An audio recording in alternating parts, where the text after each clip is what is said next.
안녕하십니까. 이번 집회 주제가 엘리야의 심령과 능력으로입니다. 누가복음 1장 17절 말씀을 주제로 택해서 우리가 말씀을 들었습니다. 누가복음 1장 17절 말씀이 그 쉬운 성경에는 이렇게 되어 있습니다. 그는 엘리야의 심령과 능력을 가지고 주님 앞에 먼저 올 것이다. 그래서 아버지의 마음을 자녀에게로 향하게 하며 순종하지 않는 사람들을 의인의 지혜로 돌아서게 할 것이다. 그래서 사람들에게 주님을 맞을 준비를 하게 할 것이다. 주님을 맞을 준비를 하게 하신다. 이 엘리야의 심령과 능력으로 오신 분이 누구인지 우리는 압니다. 침례 요한이에요.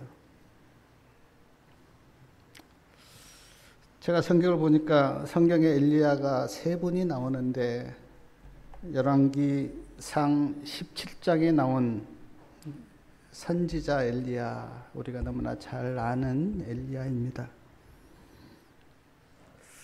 마태복음 17장 14절에 보니까 마태복음 11장 14절에 보면 예수님께서 침례 요한을 엘리야다 그렇게 말씀하셨습니다.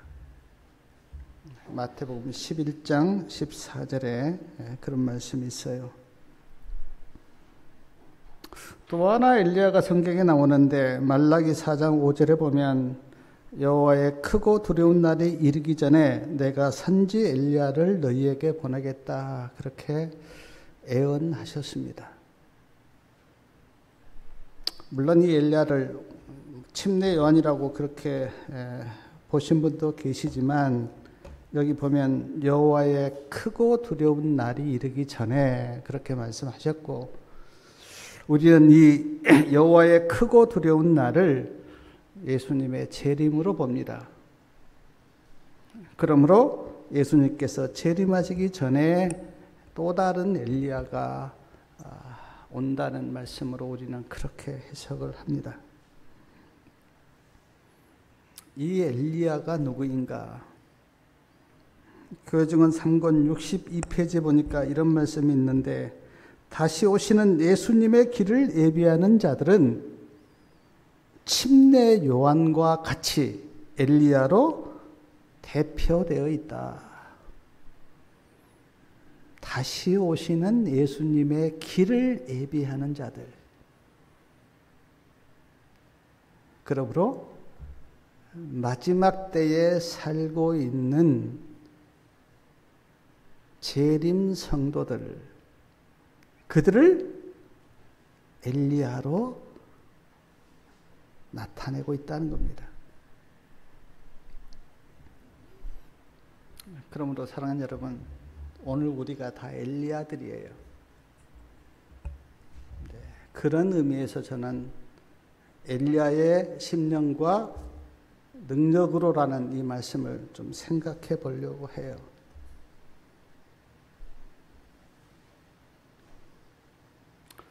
저는 엘리야를 이렇게 생각하면서 세 가지를 생각해 보았는데, 하나는 엘리야 시대의 영적 상태는 어땠는가? 그리고 엘리야의 심령은 어떤 심령이었는가? 그리고 엘리야의 능력은 무엇인가? 이 세 가지를 이 시간에 좀 나누면서 은혜를 나누려고 합니다. 자, 엘리야 시대의 영적 상태를 이렇게 생각해 보면, 선지자 엘리야 시대는 우리가 잘 아는 것처럼 아합 왕이 바알의 딸 이세벨과 결혼을 해서 이스라엘 백성들에게 우상 숭배로 이렇게 만연하는 그런 영적인 상태였어요. 바알을 섬겼고요, 또 아세라를 섬겼고요. 그래서 우리가 잘 아는 것처럼 갈멜산에서 바알과 아세라 선지자 850명과 엘리야가 대결하는 그런 갈멜산의 우리 대쟁투로 우리가 알고 있지 않습니까? 그 정도로 영적으로는 아주 우상 숭배가 만연하였던 그런 시대였습니다. 또한 이세벨이 하나님의 선지자들을 핍박하고 죽였는데 몇 명이나 죽였는지 우리는 알 수 없지만 오바댜가 50명씩 굴 속에 숨겨서 100명의 하나님의 선지자를 살린 것을 우리가 성경에서 보게 됩니다. 하나님께서 여리고성을 무너뜨릴 때 하나님께서 말씀하셨어요. 다시는 여리고성을 쌓지 말라. 근데 어느 때 다시 여리고성이 세워졌는가? 엘리야 때예요. 엘리야 때 성경에 보니까 열왕기상 16장 34절에 보면 베델 사람 히엘이 여리고성을 다시 쌓았습니다. 그러니까 노골적으로 하나님의 말씀을 대적하였던 때가 선지자 엘리야 시대였어요. 그리고 백성들이 바알이 비를 준다고 막 바알을 찬양했습니다. 이걸 보고 엘리야가 마음속에 의문이 생겨서 열왕기상 17장 1절에 보면 내가 하나님의 사심을 가리켜서 내가 말하는데 내 말이 없으면 수년 동안 비가 오지 않을 거다 이렇게 말씀하셨는데 이렇게 말씀한 엘리야의 의도가 뭐냐면 바알이 비를 주는 것이 아니고 하나님이 비를 주신다고 하는 것을 백성들에게 알리도록 하기 위해서 이 말을 한 거예요.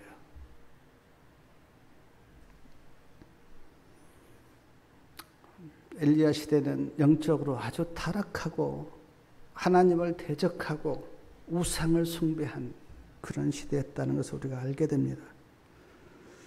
자, 침례 요한 시대의 영적 상태는 어떠했는가? 말라기 선지자 이후 400년 동안 하나님께서 선지자를 보내지 않았습니다.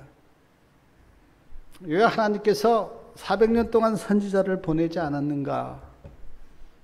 선지자를 보내서 하나님의 말씀을 전해도 백성들이 듣지를 않은 거예요. 그래서 400년 동안 하나님께서 선지자를 보내지 않으셨어요. 우리가 복음서를 이렇게 보면 바리새인과 서기관들, 영적인 지도자들은 외식주의자였습니다. 겉과 속이 달랐어요. 겉으로는 거룩하고 경건한 채 했지만 그러나 그들의 마음속은 이기심과 질투와 시기로 가득 찼어요. 그걸 우리는 외식주의자 그렇게 부르는데 교회 지도자들이 그랬어요. 요한복음 2장 성전을 정결케 하신 말씀을 보면 제사장들은 돈을 좋아해서 장사꾼들과 짜고 성전을 더럽힌 그런 말씀을 우리가 성경에서 보게 됩니다. 그러니까 백성들은 하나님의 말씀을 듣기 싫어했고 교회 지도자들은 외식주의자였고 제사장들은 탐욕과 돈을 좋아하는 그런 상태가 침례 요한의 상태였어요. 예언의 신에 보면 예수님께서 오셨던 그때가 영적으로 매우 타락한 시대였다. 그렇게 그런 말씀이 있는데 침례 요한이 죄를 지적한다고 침례 요한을 옥에 가두어서 목 베어서 죽이잖아요. 거룩하신 예수님을 십자가에 못 박아 죽인 것만 봐도 이 시대가 영적으로 얼마나 타락한 시대였는가 하는 것을 알게 됩니다. 마지막 엘리야 시대는 영적으로 어떤 상태인가? 성경에 이렇게 말씀을 보면 특히 이제 마태복음 24장 12절에 보면 불법이 성하고 사랑이 식어지겠다 그렇게 말씀하셨어요. 마태복음 24장 15절에는 멸망에 가져간 것이 거룩한 곳에 살 것이다. 마태복음 24장 24절에는 거짓 그리스도인들과 거짓 선지자들이 나타날 것이다. 마태복음 24장 37절에는 노아 때와 같을 것이다.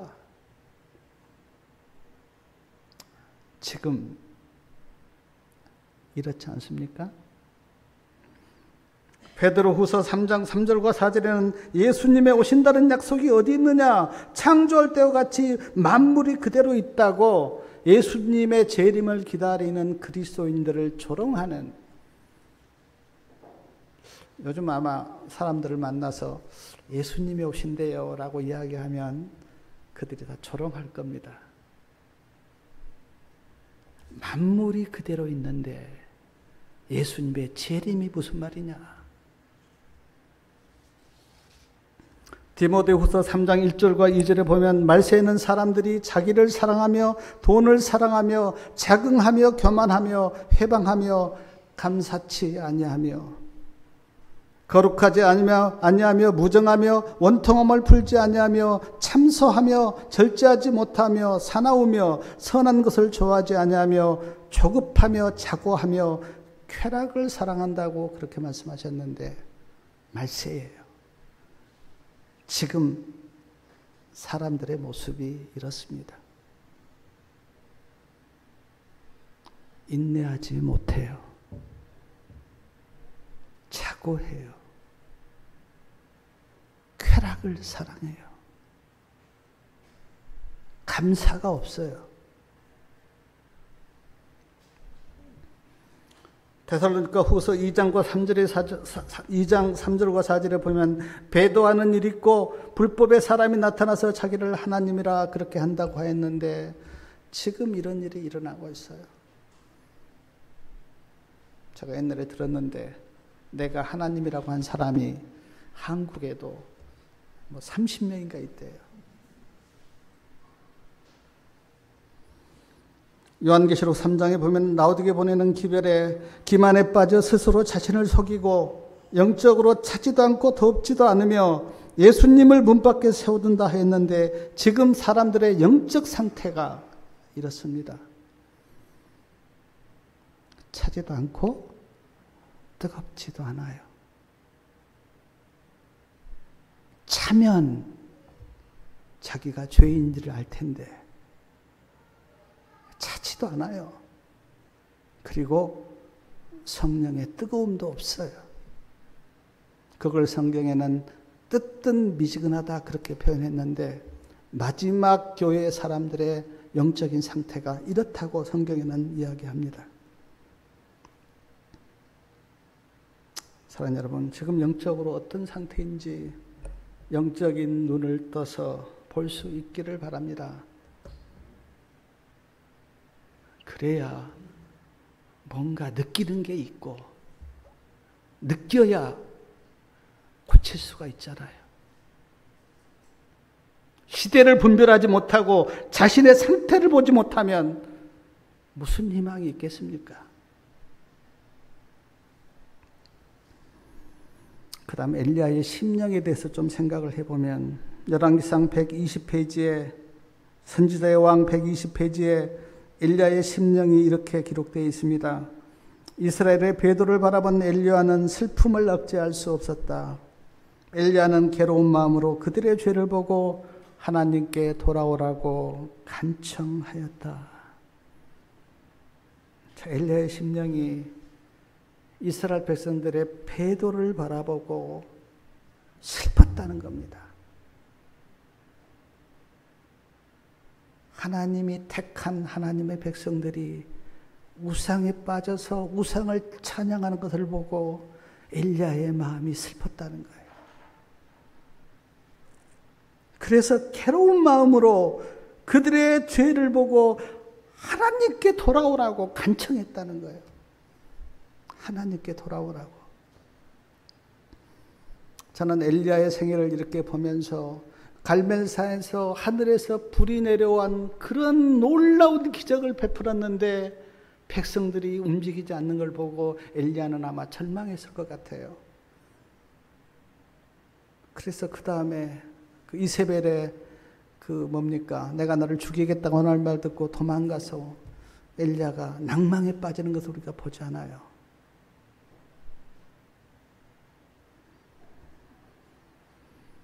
침례 요한의 심령은 어떠했는가? 백성들의 죄를 보고 마음이 아파서 회개하라고 광야에서 외쳤습니다. 침례요한이 아주 남루한 옷을 입고 메뚜기 콩을 먹으면서 그리고 석청을 먹으면서 광야에서 회개하라고, 백성들에게 회개하라고, 얼마나 강력하게 회개하라고 외쳤는지 누가복음 3장 11절 이하에 보면 사람들이 두려워서 침례요한에게 와서 물었어요. 어떻게 회개합니까? 그때 침례요한의 대답이 뭐였습니까? 옷 2벌 있느냐? 1벌 가난한 사람들에게 나누어 주라. 먹을 것이 많느냐? 굶주린 자에게 먹을 것을 나눠주라. 세리들은 정한 새 외에는 더 거두지 말라. 군인들은 사람을 강박하게 다루지 말라. 이게 침례요한의 대답이었어요. 백성들이 어떻게 회개할까요? 라고 물었을 때 침례요한이 이렇게 대답했어요. 이 말의 의미가 무엇일까요? 진정한 회개는 입으로만 하는 것이 아닙니다. 삶이 달라져야 돼요. 참으로 회개한 사람은 마음이 달라지고 삶이 달라져요. 침례요한이 백성들이 우리가 어떻게 회개할까요? 라고 이야기했었을 때 침례요한의 대답은 옷도 나눠주고 먹을 것도 나눠주고, 세리들은 정직하게 세금을 걷고 군인들은 백성들을 강팍하게 다루지 말고 너희의 삶이 달라져야 한다. 그렇게 침례요한이 대답을 했어요. 마지막 엘리야의 심령은 어떨까? 진리를 떠나 배도하는 것을 보고 마음이 아파서 요한계시록 14장에 보면 영원한 복음을 외칩니다. 영원한 복음을 외쳐요. 그리고 그 복음은 그리스도이십니다. 예수님을 외친 거죠. 심판하실 시간이 이르렀다 그렇게 외치고, 바벨론에서 나오라고 외치고, 짐승의 표를 받지 말라고, 마지막 엘리야는 첫째와 둘째와 셋째 천사의 기별을 통해서 그렇게 외친다 그랬어요. 복음을 받으십시오. 바벨론에서 있지 말고 나오십시오. 짐승의 표를 받지 말고 하나님의 인을 받으십시오. 마지막 엘리야가 그렇게 외친다 그랬어요. 사랑하는 여러분, 이 엘리야의 외침을 듣습니까? 그리고 영원한 복음을 받으셨습니까? 바벨론에서 나오셨습니까?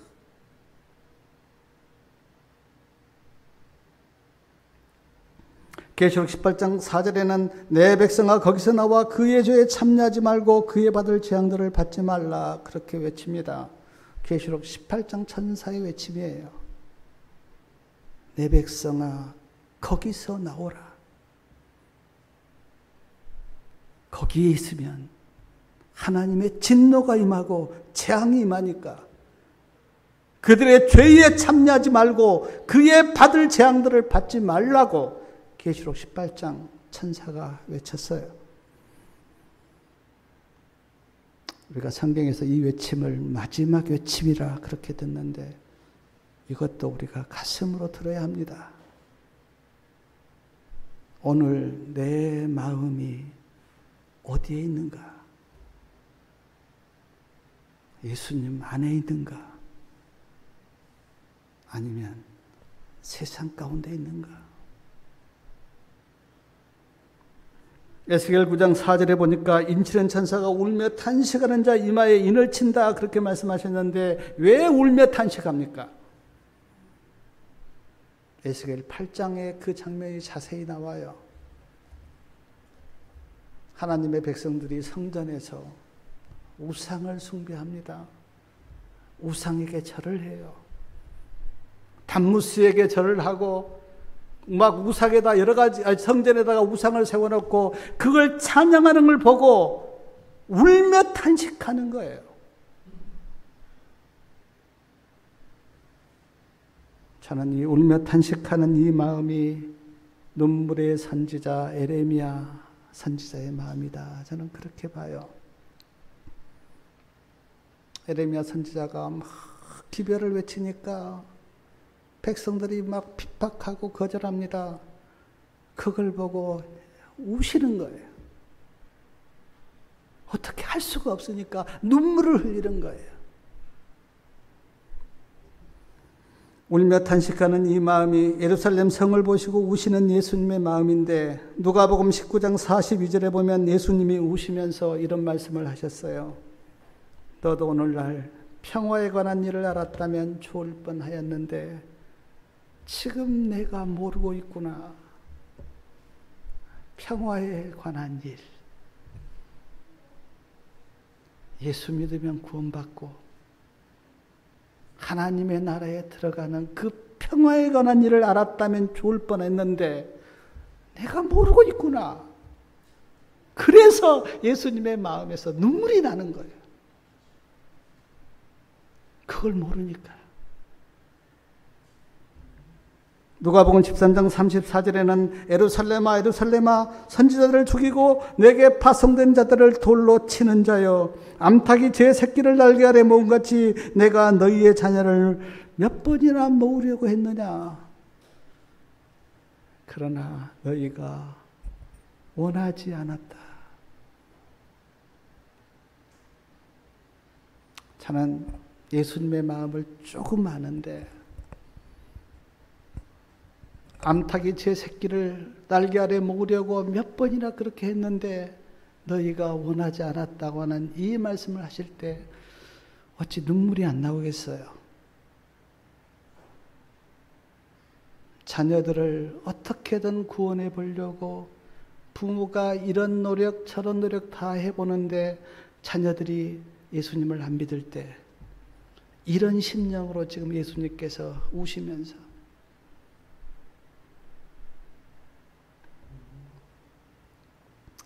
사랑하는 여러분, 야고보서 5장 17절에 보니까 엘리야는 우리와 성정이 같다 그랬습니다. 엘리야와 우리가 똑같은 몸을 가지고 있어요. 성정은 같아요. 그러나 무엇은 달랐습니까? 심령은 달랐어요. 엘리야의 심령은 달랐어요. 가만히 있을 수가 없었어요. 엘리야나 에레미야나 그분들은 예수님의 심령을 가졌어요. 그래서 눈물이 났어요. 백성들의 배도를 보고 슬픔을 감출 수가 없었어요. 심령이 우리하고 달랐기 때문에. 사랑하는 여러분, 우리가 엘리야가 되려면 예수님의 심령을 가져야 합니다. 그래야 엘리야가 되실 수가 있어요. 세상이 좋고 배도하는 것을 보면서 아무 느낌이 없고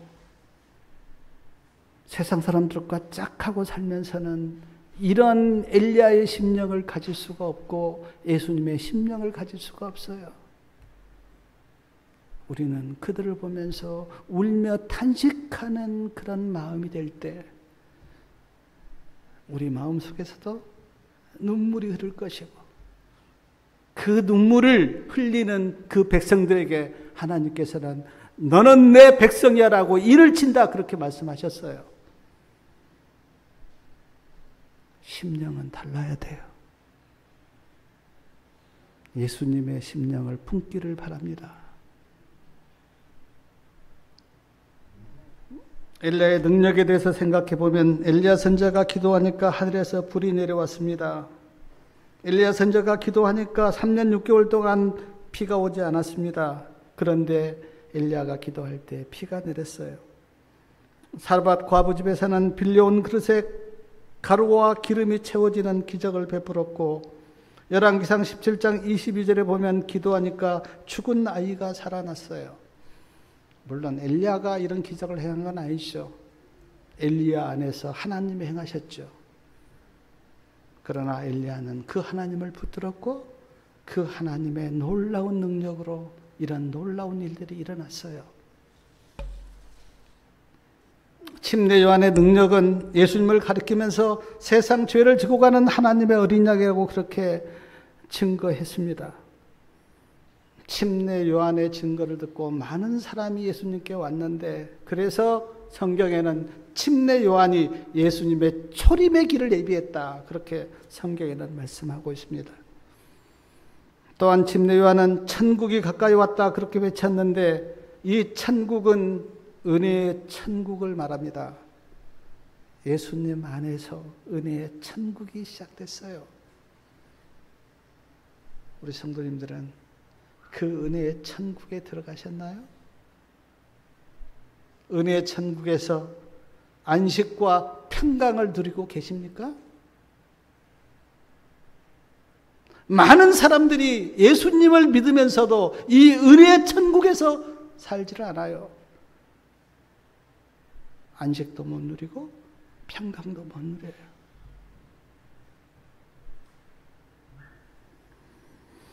또한 침례 요한은 자신을 낮추고 예수님을 높였는데, 요한복음 3장 30절에 보면 침례 요한이 이런 말을 하였습니다. 예수님은 흥하고 나는 쇠하여야 하리라.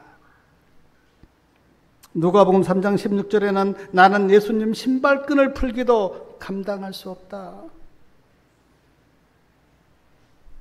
제가 보니까 뭐 좀 힘이 약하고 영향력이 없는 사람은 상대적으로 자신을 낮추기가 쉬워요.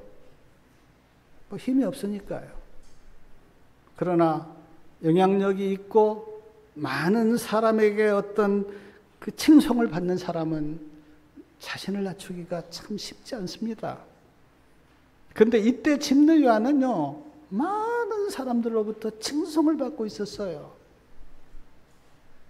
영향력도 매우 컸어요.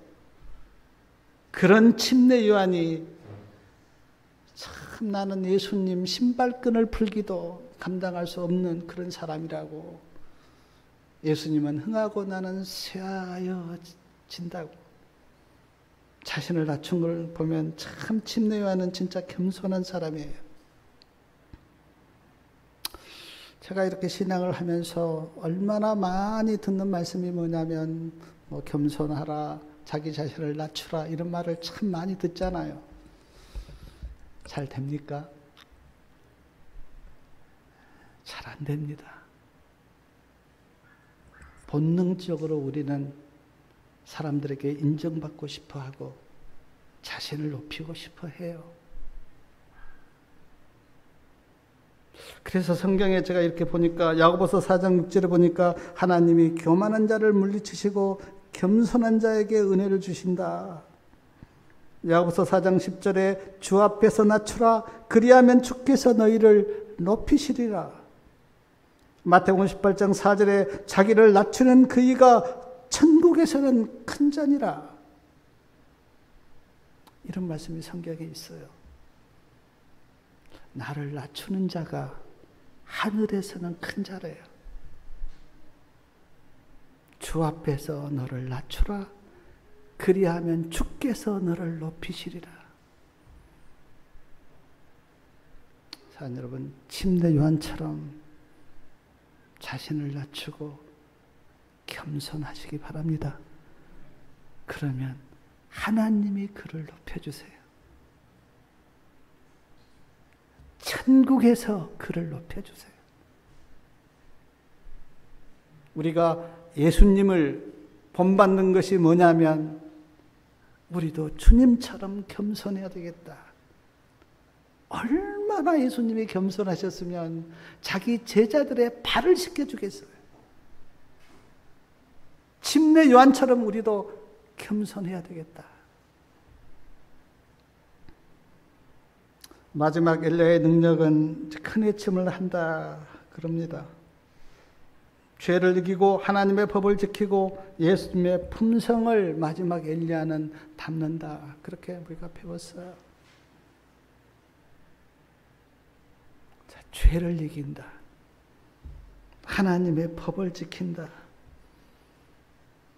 우리가 들었던 우리의 기별을 크게 외친다.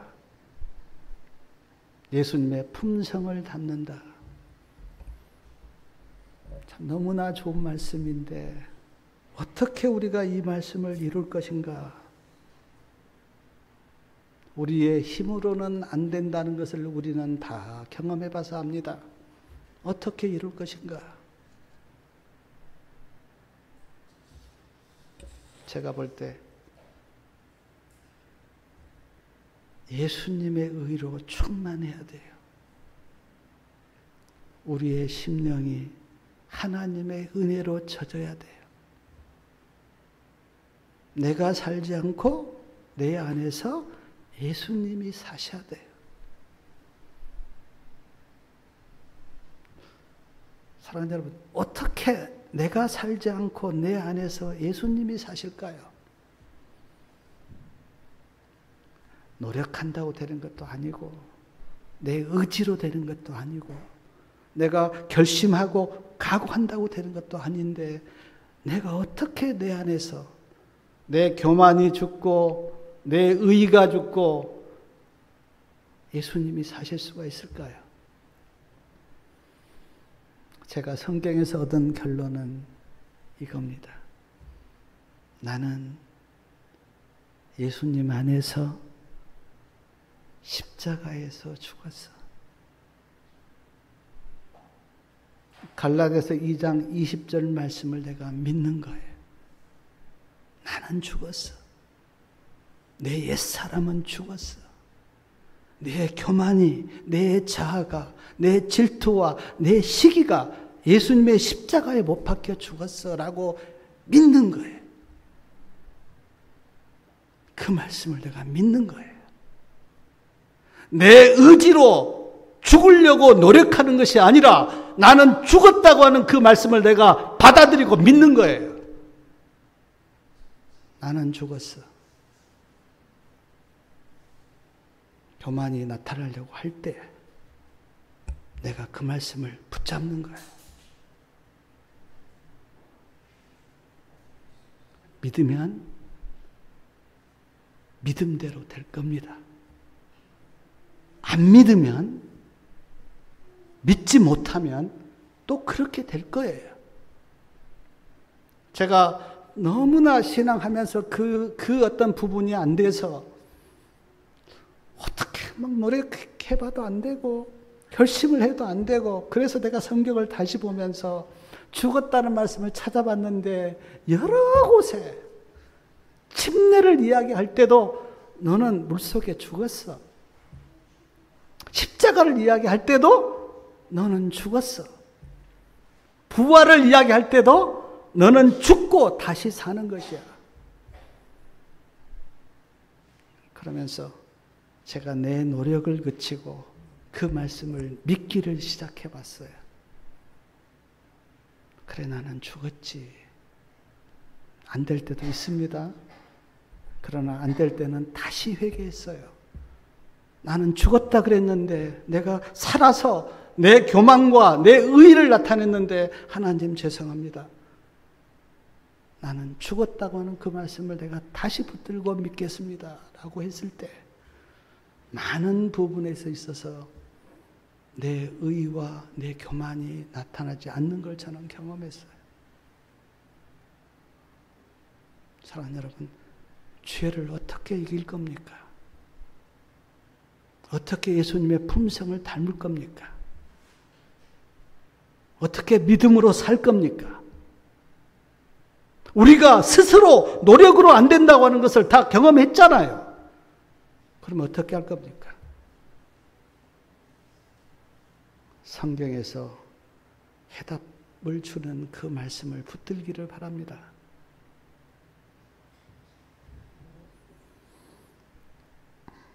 저는 엘리야를 보면서 깨닫는 게 엘리야도 외쳤고 침례 요한도 외쳤고 마지막 엘리야도 외쳤는데 하나님이 우리에게 주신 기별이 얼마나 많습니까? 믿음으로 말미암은 의의 기별도 있습니다. 지성소 기별도 우리에게 있습니다. 예수님이 오신다는 재림의 기별도 우리에게 있고 인치는 기별도 있고 절제와 건강 기별도 있고 세천사 기별도 있고 계시록 18장 천사의 기별도 우리에게 있습니다. 엘리야도 외쳤고 침례 요한도 외쳤고 성경에는 마지막 엘리야도 큰 외침을 한다 그렇게 말씀하고 있는데 우리에게 주신 그 많은 기별을 우리는 어떻게 해야 할까요? 먼저는 내가 깨닫고 내가 그 믿음대로 살아야 되겠죠. 그러나 거기서 끝입니까? 그 말씀을 전해야죠. 저는 이 말씀 앞에서 우리 성도님들에게도 볼 면목이 없고 특별히 하나님 앞에는 더 죄성스럽고 부끄럽지만 그러나 우리는 다시 하나님을 붙들고 기도를 시작해야 됩니다.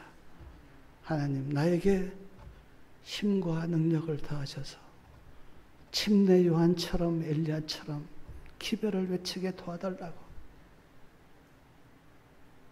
다시 기도를 시작해야 돼요. 또한 제가 엘리야를 보면서 깨닫는 게 하나가 있는데 열왕기상 18장 30절에 보면 엘리야는 무너진 단을 수축했습니다. 엘리야가 무너져 있는 아합 왕이 무너뜨린 그 단을 엘리야가 다 건축하고 그 앞에 제사를 드렸어요.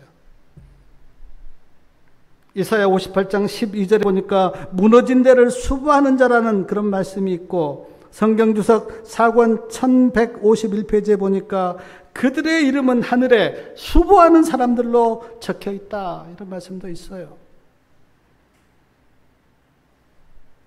사랑하는 여러분, 나에게 무너진 곳은 어디입니까? 품성입니까? 안식일입니까? 의가 무너졌습니까?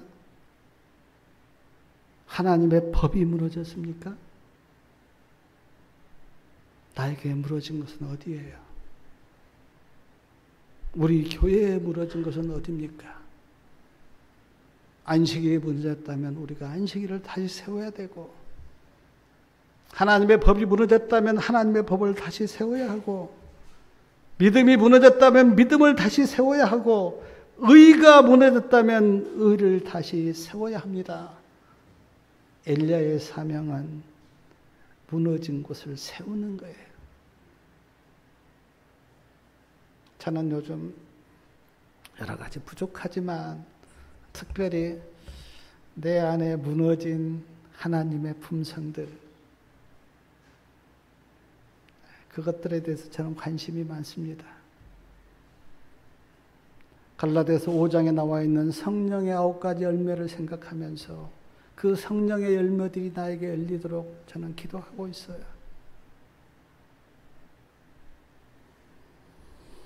제가 엘리야의 심령을 이렇게 생각하면서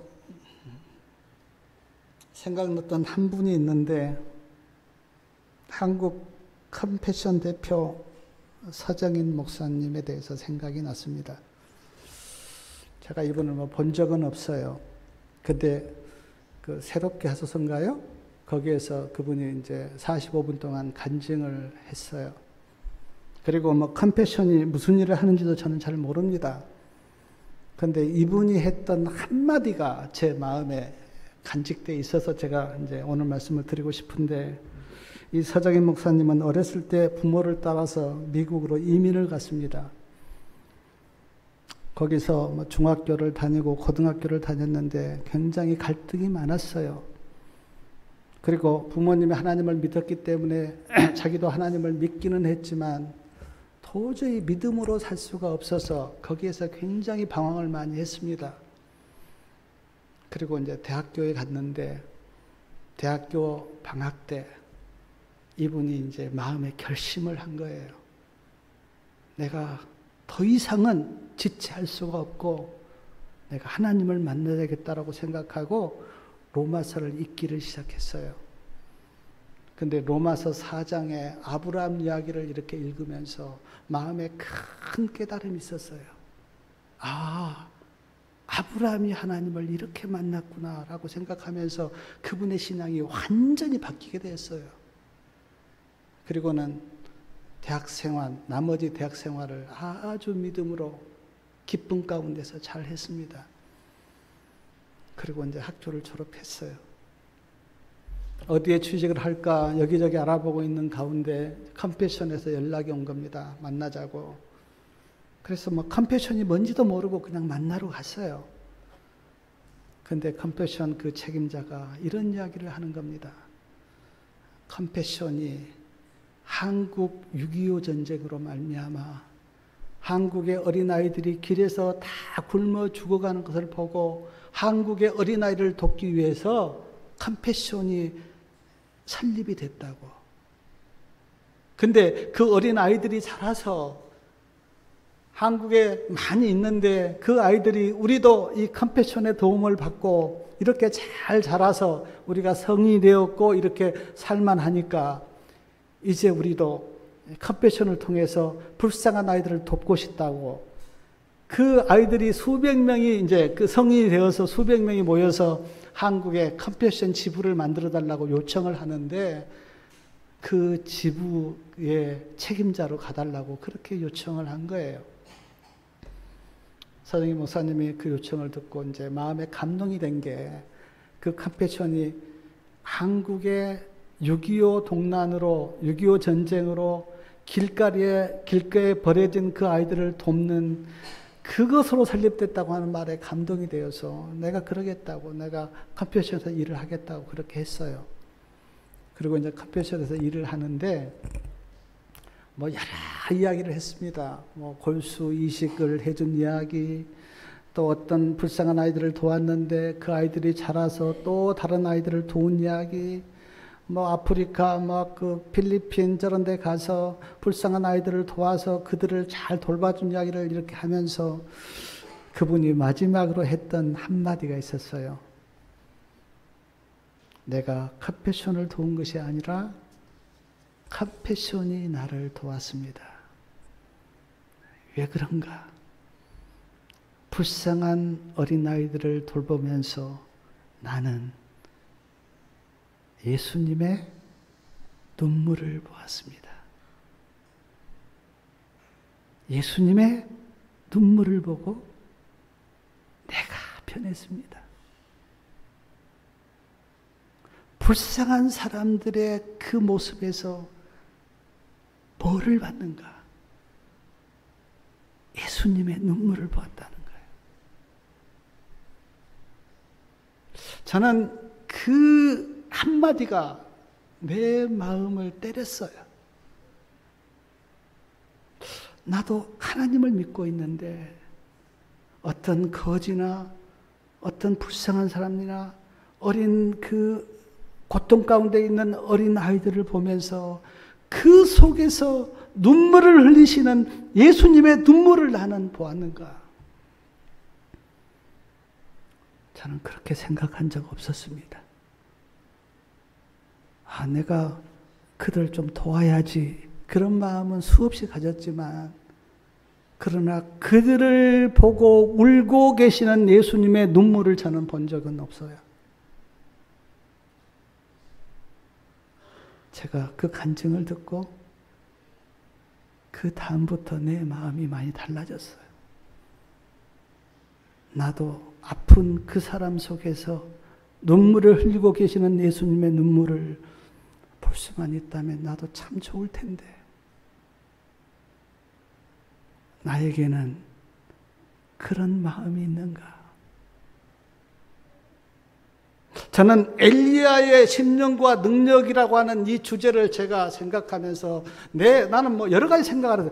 내 마음속에 한 가지, 나는 믿지 않고 멸망으로 가는 그 사람들 속에서 예수님의 눈물을 볼 수가 있는가? 나는 아픈 어린아이들 속에서 예수님의 눈물을 볼 수가 있는가? 나는 슬픔 가운데 처해 있는 그 불쌍한 사람들 속에서 눈물을 흘리고 계시는 그 예수님의 눈물을 나는 볼 수가 있는가? 그런데 사랑하는 여러분, 예수님의 마음이 없다면 예수님의 눈물은 안 보여요. 예수님의 마음이 있어야 돼요.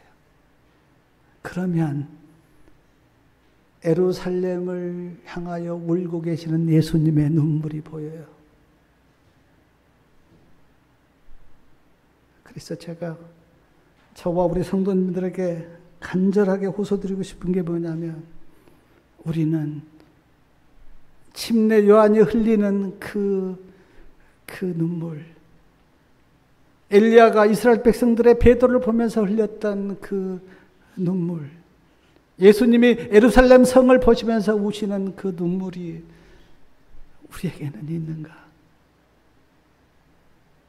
저는 엘리야가 될 수 있는 첫 번째 자격이 뭐냐면 예수님의 심령을 갖는 거예요. 예수님의 마음이 우리 안에 있을 때, 그때 엘리야는 내 마음속에서 일어날 겁니다. 사랑하는 성도 여러분, 제가 말씀을 시작할 때 우리가 다 엘리야다 그랬습니다. 마지막 엘리야예요. 그러나 마지막 엘리야는 다시 오시는 예수님의 길을 예비하고 기쁨 중에 예수님을 만나야 합니다. 그것이 우리에게 이루어지지 않으면 그건 엘리야가 아니죠. 마지막 엘리야로서 예수님의 재림의 길을 예비하는 그런 믿음의 사람들이 다 되시기 바랍니다. 그리고 다시 오시는 그 예수님을 기쁨 중에 만나서 우리 다 함께 하늘나라를 향해서 가는 그런 복된 주의 성도들 다 되시기 바라면서 말씀을 마치겠습니다. 하늘에 계신 아버지, 안식일 우리에게 주셔서 적은 수지만 모여서 하나님께 예배드리고 또 하나님을 찬양하고 기도할 수 있도록 은혜 베푸시니 감사합니다. 한 주 동안 또 저희들을 축복하셔서 말씀을 듣게 하시고 말씀의 잔치를 열게 하신 주님 감사합니다. 주셨던 그 말씀을 마음에 깊이 새기게 도와주시고 그 말씀을 따라 믿음으로 살게 우리를 축복해 주시고 인도하여 주시옵소서. 엘리야를 우리가 생각하면서 엘리야의 심령을 생각해 봤습니다. 이스라엘 백성들의 배도를 보고 마음이 아파서 간절히 외치는 엘리야와 침례 요한을 우리가 생각해 봤습니다. 하나님께서 나를 향하여 울고 계시는 그런 모습은 없었는지 돌아봅니다. 그리고 세상에 힘들고 어렵고 불쌍한 사람들을 보면서 우리는 예수님의 눈물을 보았는지 또한 돌아봅니다. 정말 이제 예수님의 심령으로 살게 도와주시고 예수님의 의와 예수님의 사랑과 은혜와 예수님의 공의가 내 안에서 이루어지는 그런 삶을 살도록 주님 축복하시고 인도하여 주시옵소서. 예수님의 안타까움을, 예수님의 사랑을, 예수님의 은혜를 우리가 가슴으로 경험해서 정말 예수님을 어떻게 기쁘시게 해드리고 예수님의 바람을 우리가 어떻게 이루어 드리고 예수님께 영광을 어떻게 돌릴 것인지 생각하도록 도우시고, 정말 한 영혼을 향하여 우시는 그 예수님의 눈물을 볼 수 있도록 주님 역사하여 주시옵소서. 오늘 안식일을 지키는 주의 모든 백성들에게 하나님 축복하시고 그들이 진정으로 주님을 붙들도록 도와주시고, 하나님께서 우리에게 베푸신 사랑과 은혜를 기억하도록 도와주시고, 우리의 본향인 그 하늘을 바라보고 그 천성을 향하여 가도록 주님 인도해 주시옵소서. 오늘 안식일이 다 갈 때까지 함께 하시고, 또 한 줄 동안 우리가 살 때 날마다 주님을 바라보고 주님 생각하고 주님이 주신 그 말씀을 묵상하는 그런 주의 백성들 다 되도록 축복하시고, 우리가 가는 길에 주님 우리와 함께 하시고 동행하여 주시옵소서. 안식일이 다 가기까지 또 우리를 축복하여 주시기를 예수 그리스도의 이름으로 간절히 기도 올렸나이다. 아멘.